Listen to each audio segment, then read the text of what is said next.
తెలంగాణ సాహితీ ఆధ్వర్యంలో నిర్వహించిన యూత్ లిబర్టీ ఫెస్టివల్కి ధన్యవాదాలు.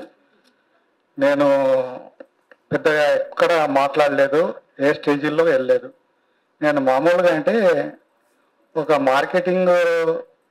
మార్కెటింగ్లో తిరుగుతుంటాను. దాని కొరకు కొన్ని చిన్న చిన్న కొటేషన్లు రాసుకుంటూ అక్కడక్కడ వాళ్ళకి చూపుతుంటాను.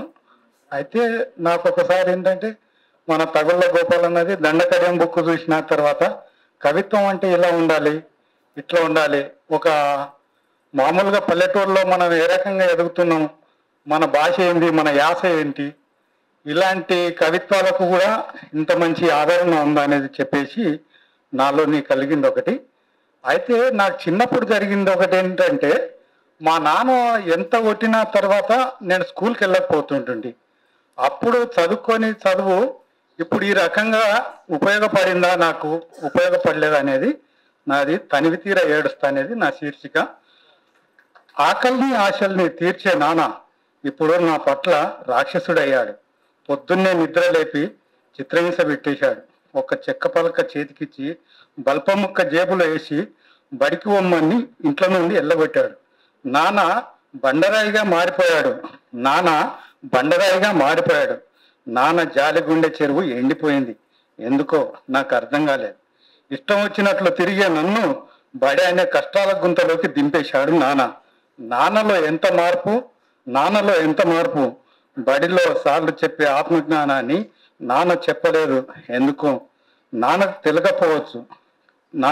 తెలియకపోవచ్చు. నన్నిట్లా కష్టాల్లోకి దింపి నాన్నకు న్యాయమేనా? అయినా సరే నాన్న బండరాయిగా మారిపోయాడు. నాన్న ఇంట్లో నుండి వెళ్ళిపోమనగానే నేను వెళ్ళిపోతానా, బడిలో కూర్చుంటానా? లేదు, నేను బజార్లో తిరుగుతా,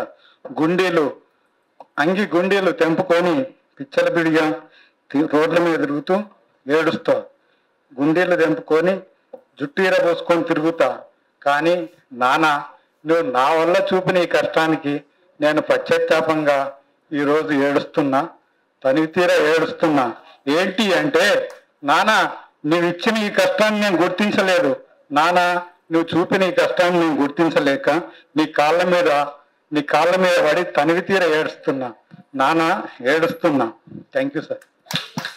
శీర్షిక చాలా అద్భుతంగా ఉందండి.